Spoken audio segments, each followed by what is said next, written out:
प्रथमाष्टमी मार्गशीर मासर प्रथम अष्टमी को प्रथमाष्टमी कहा जाए।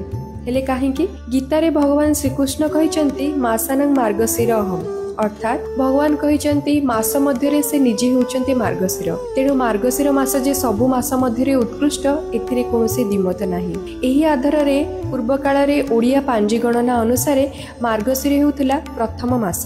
एही मासरु ओडिसार विभिन्न अंचल रे विभिन्न प्रकार शस्य जेमिति कि धान बिरी मुग आदि रो अमल हुए। तेणु करी एही मासर प्रथम अष्टमी रे नुआ बिरी रे पिठा करा जाय मां षष्ठी को पूजा करा जाय। मां षष्ठी होचंती सृजन शक्ति रे अधिष्ठात्री देवी। घरर पिलांकु से सबु विपदरु रक्षा करंती तथा सुख समृद्धि और दीर्घायु प्रदान करंती। पुरी श्रीमंदिर रे मध्ये एहार प्रचलन रहिछि। एही पूजा रे मामु घरु आसीथिबा नुआ पोशाक पिंधि घरर प्रत्येक ज्येष्ठ संतान पढ़ुआ हुअंती बंदापना हुअंती। बड़ देउळ रे बड़ ठाकुर मध्ये मामु घरु आसीथिबा पाट पिंधि पढ़ुआ हुअंती। जय जगन्नाथ।